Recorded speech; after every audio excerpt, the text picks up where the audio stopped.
ವನರೋಧಾಂಬಕಿ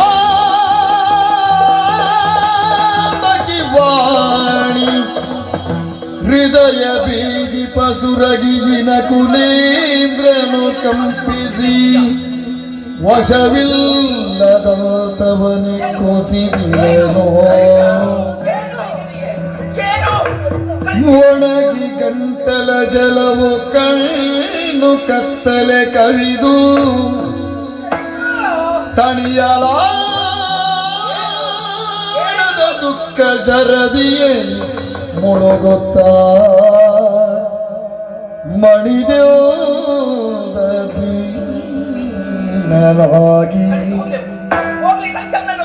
ಸುರ ಸುರಭಿ ಕಿಚ್ಚಲಲಿ ಗರಳ ಕಂಡಿನಿ ಕೈಕಾ ಸುರ ಸುರಭಿ ಕಿಚ್ಚಲಲಿ ಗರಳ ಕಂಡಿನಿ ನಾನು ಕರುಣಾವಿಲ್ಲವೇ ಕಾಂತಿ ಕೈಕೇಯಿ ನಿನಗೆ ಕರುಣವಿಲ್ಲವೇ ಕಾಂತಿ ಕೈಕೇಯಿ ನಿನಗೆ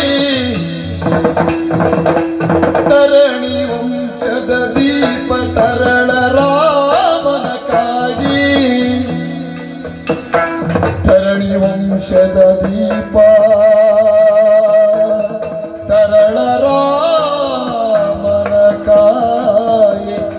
ಕರುಣ ಬಳ್ಳಿಯ ಕಡಿಬುದೇ ನಿದುವೆ ಮಾಗಿ ಕರುಣ ಬಳ್ಳಿಯ ಕಡಿಬುದೇ ನಿದುವೆ ಮಾಯೆ ಸುರ ಸುರಭಿ ಕಿಚ್ಚಲಲಿ ಗರಳ ಕಂಡಿನಿ ಕೈಕಾ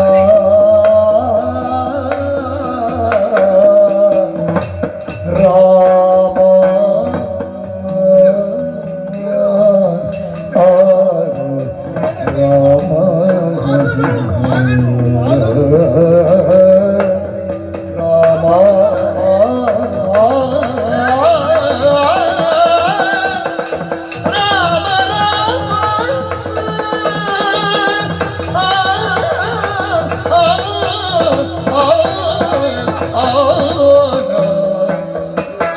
ರಾಮ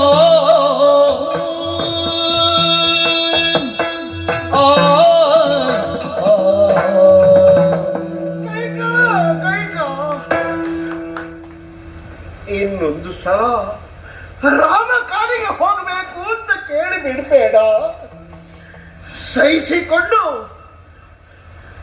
ಜೀವ ಕೈಯಲ್ಲಿ ಹಿಡ್ಕೊಳ್ಳುವುದಕ್ಕೆ ನನಗೆ ಶಕ್ತಿ ಇಲ್ಲ ಕೈಕ, ನನ್ನಿಂದ ಸಾಧ್ಯ ಇಲ್ಲ.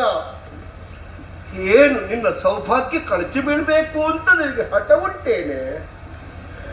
ಹಿತ್ತಕ್ಕೂ ಮಾತಾಡುತ್ತಿರುವುದು ನನ್ನ ಕೈಕೆಯೇ.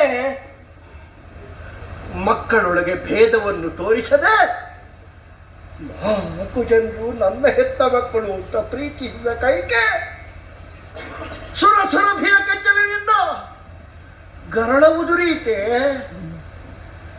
ಹಾಗಾದ್ರೆ ಕೈಕೆಯ ಬಾಯಿಯಿಂದ ಯಾಕೆ ಹೀಗೆ ಬರ್ತಾ ಇದೆ? ಇರಲಿ ಕೈಕ, ನಿನ್ನ ಸಮಾಧಾನಕ್ಕಾಗಿ ಒಂದು ಮಾತು ಹೇಳ್ತೇನೆ. ಏನು? ಸಾಮ್ರಾಜ್ಯವನ್ನು ಆಳಬೇಕಾದವ ನಿನ್ನ ಮಗ ಅಂತ ನಿನಗಿದ್ರೆ ನಾ ಸಹಿಸ್ತೇನೆ ಅದನ್ನು. ನನ್ನ ಮಗನೇ ಆಗಬೇಕು. ರಾಮನಲ್ಲಿ ನಾನೊಂದು ಮಾತು ಹೇಳಿದ್ರೆ ಅದನ್ನು ಇಲ್ಲ ಅಂತ ಹೇಳುವ ಮಗು ಅಲ್ಲ ಅವ. ಅಂದ್ರೆ ಆದ್ರೆ ಒಂದು ಕೈಕ, ಏನು? ತಮ್ಮನಾದ ಭರತ ಪೀಠ ಏರುವಾಗ ಅಣ್ಣ ಕಾಡಿಗೆ ಹೋಗಬೇಕು ಅಂತ ಏನದು ಆಗುದಿಲ್ವ ಕಲಿಸ್ಲಿಕ್ಕೆ?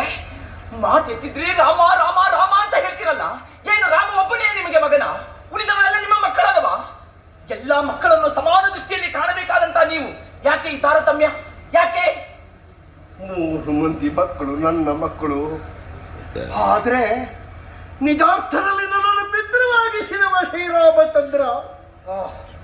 ಪಾಡ್ಕಡಲ ಶಯನಾದ ನಾರಾಯಣನೇ ನಮ್ಮ ಸಂಸಾರದಲ್ಲಿ ಮಗುವಾಗಿ ಕಾಣಿಸಿಕೊಂಡ ಅಂತ ಕ್ರಾಂತದರ್ಶಿಗಳಾದ ಮುನಿಮನೀಷಿಗಳು ಹೇಳ್ತಾರೆ. ನಿಮಗಿರ್ಬಹುದು, ನನಗಲ್ಲ. ಇಕ್ಷ್ವಾಕು ವಂಶದ ಕಣ್ಣದು, ಸಾಕೇತದ ಸೌಭಾಗ್ಯ ಅದು, ನಮ್ಮ ಮನೆತನದ ಹಿರಿಮೆ ಅದು. ಅದನ್ನು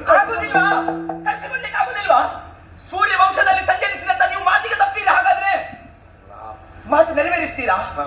ನೆರವೇರಿಸುವುದೇ ಹೌದು ಅಂತಾದ್ರೆ ಹಾ. ಮುಂದಿನ ದಾರಿ ಏನೆನ್ನುವುದನ್ನು ನೋಡಿ.